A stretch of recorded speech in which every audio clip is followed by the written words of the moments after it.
It was the first session in a new group that I had joined. My main group is currently unpaused while my DM creates his own armor and weapon enchantments. We were playing on Discord and all was going semi-smoothly until I realized that I hadn't eaten dinner yet and I was starting to get hungry. I didn't want to interrupt the session, so I instead grabbed a piece of candy, strawberry bonbon, to hold me over until afterward. We were in the middle of combat when I spaced out, and for whatever reason, I tried to swallow the strawberry bonbon, which led to me to start choking. The other players and the DM started freaking out and asking if I was okay, but I couldn't answer them. After I coughed up the candy and I was able to breathe, I told them of the situation. After everyone calmed down, we continued the session. Needless to say, I felt a little embarrassed. I'm definitely going to at least have a snack before the next session. A horror story we shall all experience. The times when our bodies forget that we're supposed to be on the same damn team. Though for me, the real sympathetic part of this horror story is forgetting to eat dinner during D&D. I do that way, way, way too often.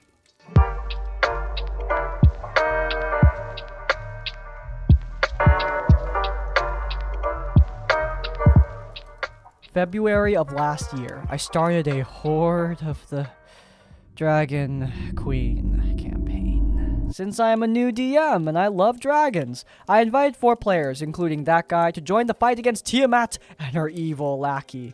It started pretty well. We had a lot of fun. That guy was playing a samurai warrior, the typical one. Honor, fight, ancestors, and of course, a love interest too. He wanted to be involved in the creation of his love interest, which is totally fine. He wanted it to be a ripoff of Wendy from Fairy Tale, and I accepted it since they were both teenagers. If we ignored that he was playing like Leroy Jenkins, he was fine as a player. The problems begin when I first introduce his love interest. So I want to add some spice to his love interest, and when I asked if he was okay with that, he said he was. Perfect, I thought, since one of the other players was playing a noble, I was able to introduce them to the Lord of Baldur's Gate and one of his servants. That guy's love interest. I made her a mage inspector of the royal treasury, but in reality, she was a spy from the Red Magicians of Thay. Her mission was to spy on the king and steal any powerful artifacts he might require. Since she wanted to steal a magical item from the players, it was soon revealed, with bad rolls from Wendy, that she was a spy from the enemy. I found the reveal pretty exciting, and the other players did too. But not that guy. He sends me a message saying that his character will just die right now. I can't play anymore. And something else like that. As a new DM, I excused myself to find an agreement because I thought I was in the wrong, and maybe I was, maybe I'm not. After that, I began to notice little by little that he was talking during other players' rounds. He doesn't listen to me and the other players when we try to help him to play better. He was the one who asked us to do that. He never answered when I asked for advice or just wanted to know his feelings about my campaign. I let that slide for about 3 months. I wanted to try something new and warned my players 1 week ago if it was okay for us to try a pirate one-shot so I can try out some homebrew things. They all accept, including that guy. They all send me their characters 2 days before the game, except that guy, of course. 4 hours from the beginning, I ask him if he can send me his character. At that point, I thought he forgot to send it to me. He said that he's finding an image and will send me the character afterwards. Okay, no problems. 1 hour before, he sends me the image, and not of his character. I told him that if he needed help, I could help him. He told me it was fine. Time's up. Other players are coming with their character sheets on Roll20 ready, and he comes with nothing. When I told him, no, sorry, you can't play this evening. You didn't even give me your character sheet. He started to say, oh, I'm making him now. And I said that, no, it's too late. At that moment, he started shooting at me.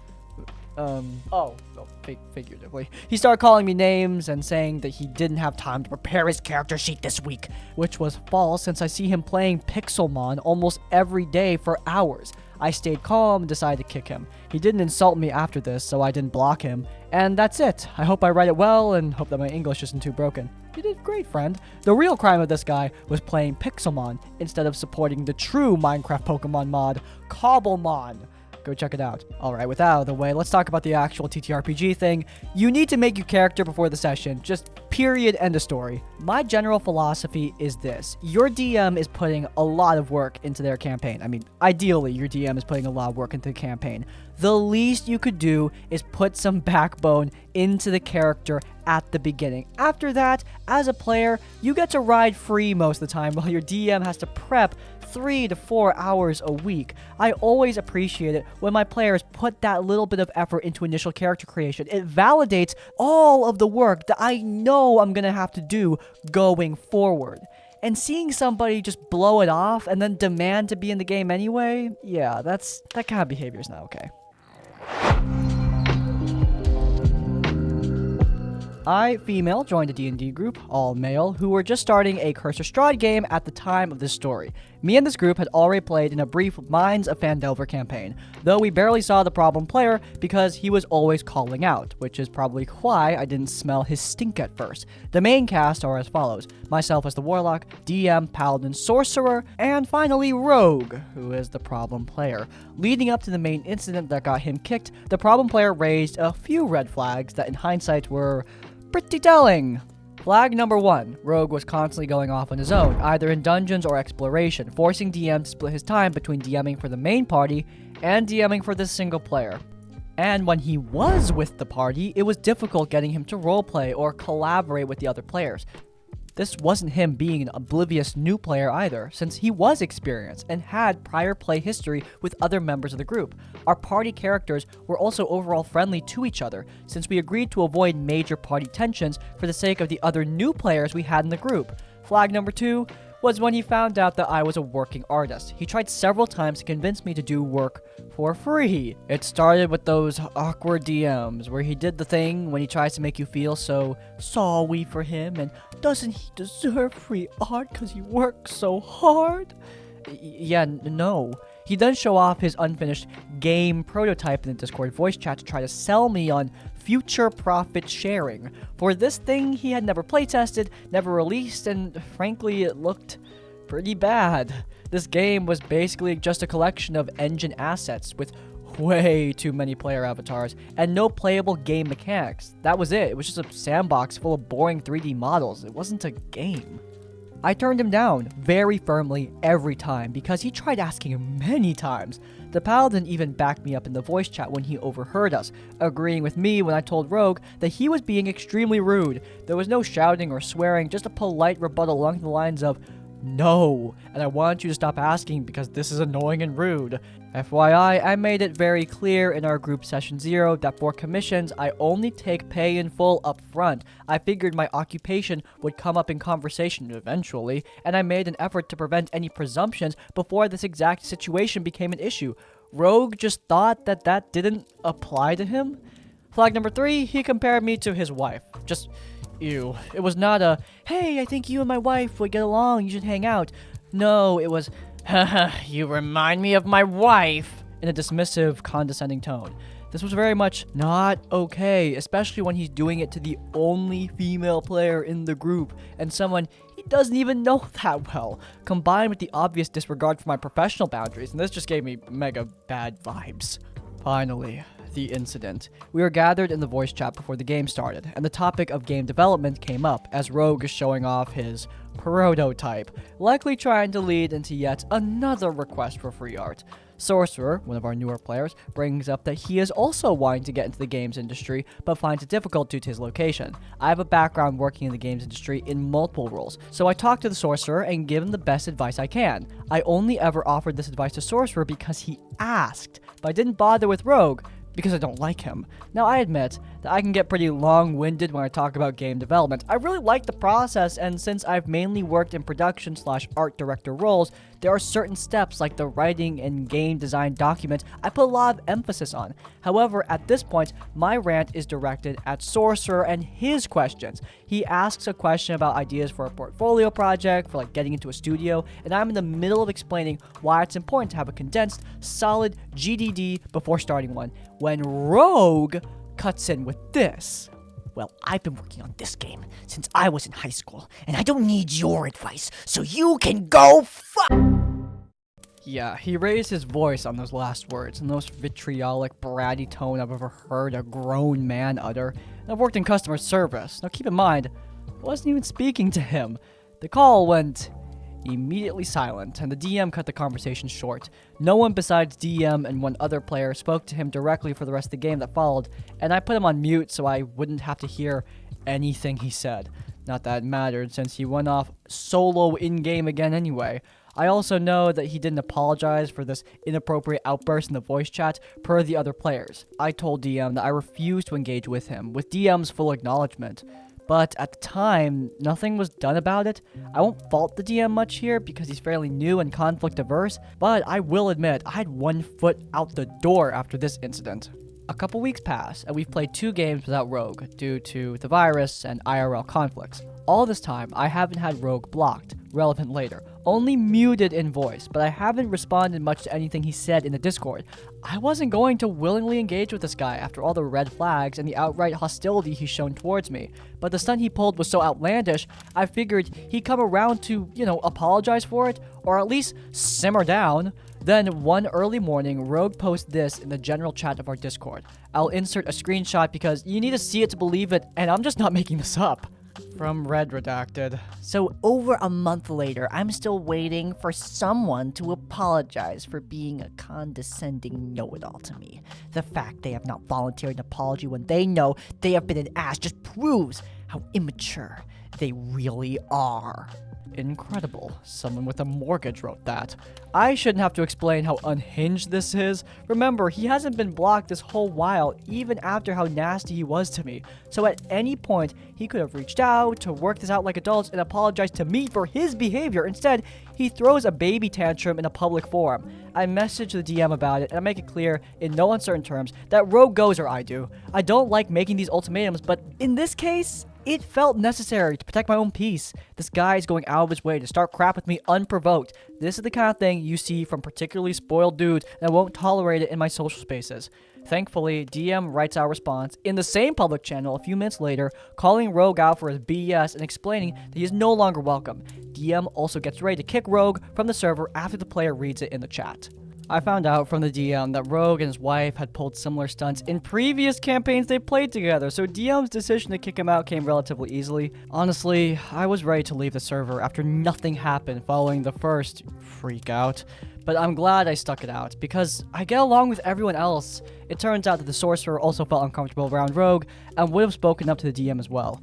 The rest of us poked fun at Rogue in the following session for a bit. I surmised that he'd thrown a tantrum after so many rejections of his free art requests, and others guessed he got insecure about knowing less about game development than me, probably more likely. We moved on with the trash effectively taking itself out, and we're still playing in that Cursed Strahd campaign. My warlock is throwing a party for Barovia, and bratty man-children are not invited.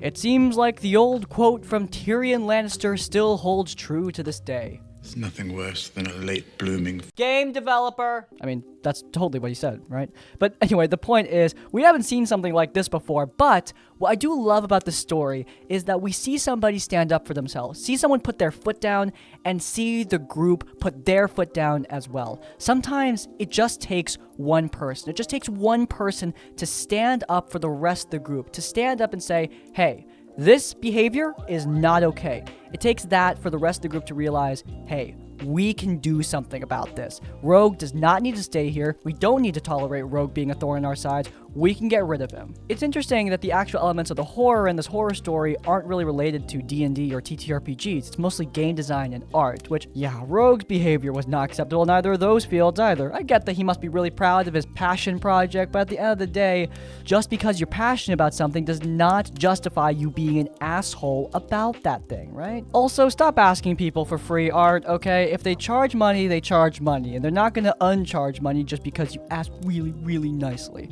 Really hope the Rogue at least learned that lesson. Pay people their dues is a basic principle of life that everyone should know. I joined a D&D group pretty late, and when I joined, my friend who invited me only lasted about 4 sessions before he had to quit DMing. But that's not the bad part. I offered to DM a new campaign for this group and others who were interested. I did warn the players that, unlike my friend, I prefer running high fantasy campaigns where magic is common and so are powerful warriors. The world I had created was filled with various adventures, many fun areas to explore, and cool, unique NPCs to interact with.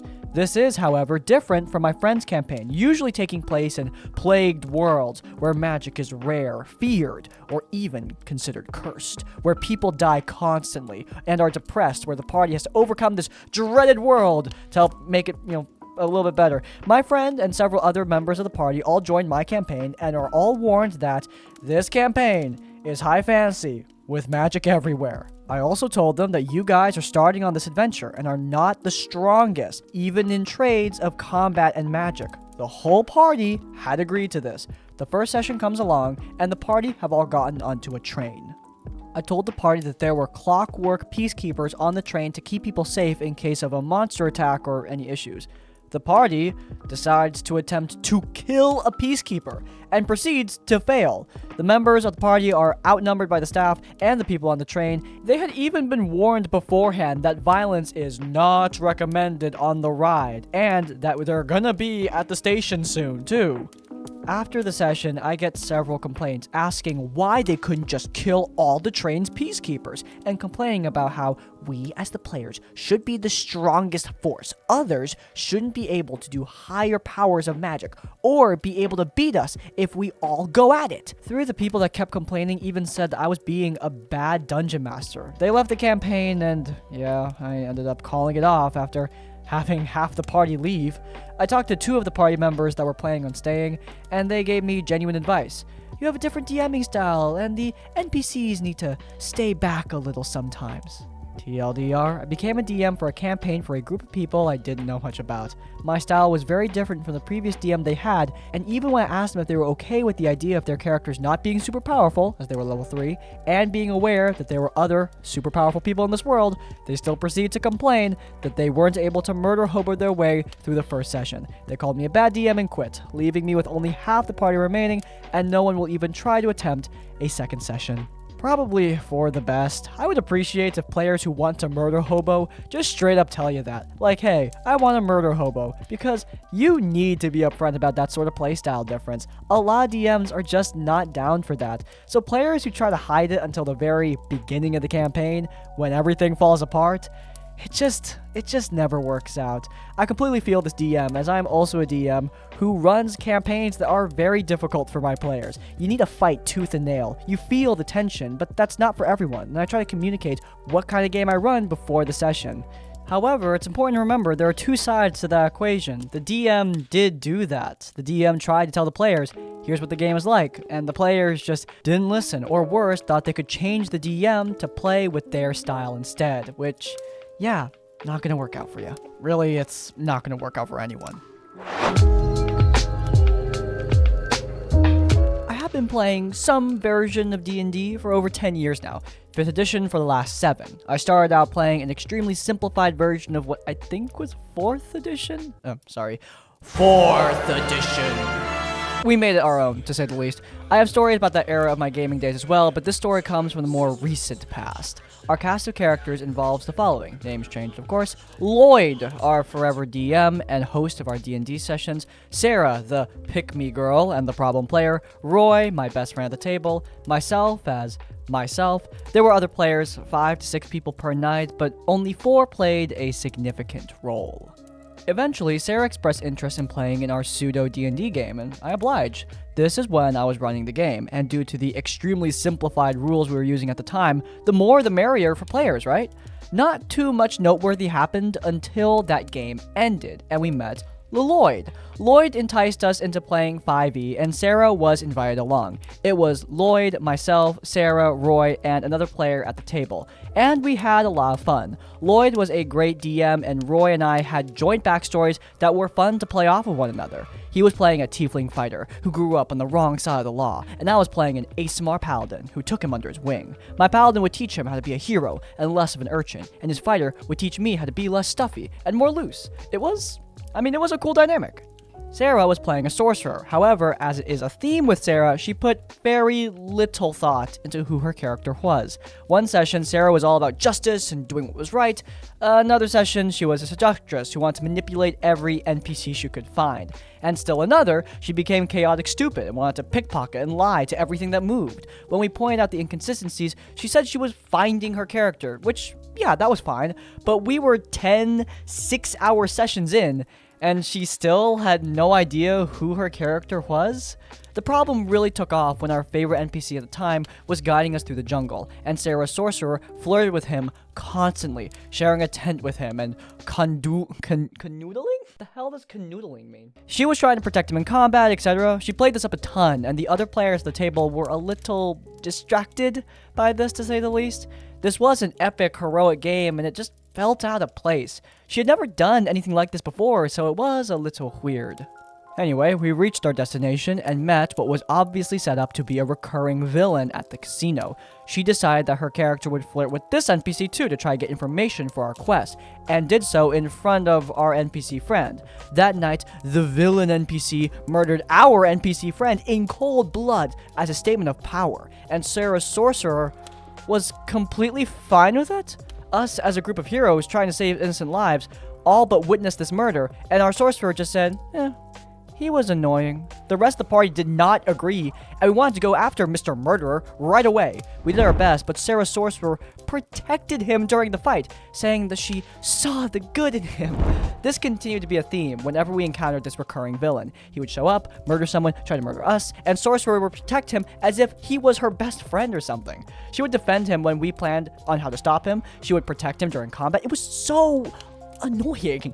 This persisted throughout the entire 2-year campaign and resulted in many long arguments in character about how she was starting to romance this villain and betray her party, to which she said, "Why can't I be friends with both?" Now, I have a moment to pause and make you aware, dear reader, that there was a lot happening with Sarah out of the game as well. Oh yes, her weird behavior extended far beyond the table. One day, she got me alone and attempted to ask me out. I had been prepared for this because she had been dropping not-so-subtle hints for a while. I had an answer prepared that was not mean, but I was very clear that, look, I was not interested, and never would be. A little while afterwards, though, she convinced Lloyd that they would be good together, and they started dating. This immediately ended in disaster, though. After about a month of dating and doting on him, he broke up with her, and she would not let it go. This became more of an issue later, in an event known as the incident. More on that in a moment. She then asked out Roy in the most awkward of moments, in front of a ton of people. He turned her down, pretty flat, and she demanded 3 good reasons why not, to which he said no, and promptly left the situation. Out of character at the table, Sarah would not learn how the 5th edition action economy worked. The idea of bonus action, move was too complicated for her, as she constantly tried to take 2 actions. This was primarily due to the bonus action spell rule, when you can only cast a cantrip if you have cast a leveled spell as a bonus action. She could not get her head around the idea that she could not cast 2 fireballs in a turn if she quickened a spell. But once bonus action, she would yell. We would just shake our heads, explain again, sometimes with diagrams, what could and could not be done on her turn. This was nearly every session for a 2-year-long campaign, so it got old. Got old fast. Okay, back to the story though. We then started a new game, as our 2-year campaign in our interim game had ended, and against our better judgment, we allowed Sarah to join. She made a character that is unimportant to the story. It was another character with 0 thought or effort, even when we were all working with her to try to flesh out the character. It became apparent that she was only at the table to try and win Lloyd back, constantly doting on him, touching his arm, to which he would immediately move, and agreeing with just anything he said. The incident was incited when I asked how Lloyd's new relationship was going. Sarah asked that we not discuss that in front of her due to their past. Now, I am a sensitive person, especially when it comes to relationshipy stuff. However, it had been 9 months since they dated, and they had only dated for a month. I expressed that this was a long time ago, and I was just asking how things were going. Lloyd said things were, going good. That was it. I said, cool, and we moved on. That was it. Sarah, however, started to check out of the games from there on out. She didn't want to roleplay, would spend most of the sessions on her phone, and would totally ignore any lore or descriptions given by the DM. This made things difficult, as she would be asked how her character was doing or what her character was doing, and the response would be to conflict what the DM said. Then he would have to re-explain. When we noted this out loud, she would just check out again and tell us that her character would just do whatever we wanted her to, since we knew so much better than her. One night after session, Sarah left, and the rest of us stayed to discuss our options. We all decided to sit Sarah down and confront the behavior that had popped up at the table. So the next week, after the game, we asked that she stay and have a conversation about what's been happening. What ensued was a 4-hour discussion where Roy, Lloyd, and myself all very gently and calmly went over our issues at the table and how they were making us uncomfortable, and Sarah tearfully accused us of attacking her and trying to cut her out because she was the only girl at the table. We had no issues with a girl at the table. We were all in our mid to late 20s and we're not bothered by having both genders at the table at all. Eventually, Sarah told us that she needed Lloyd to leave the room, which he promptly did, and she told us that being around him was hard because he was the man I thought I would marry. What?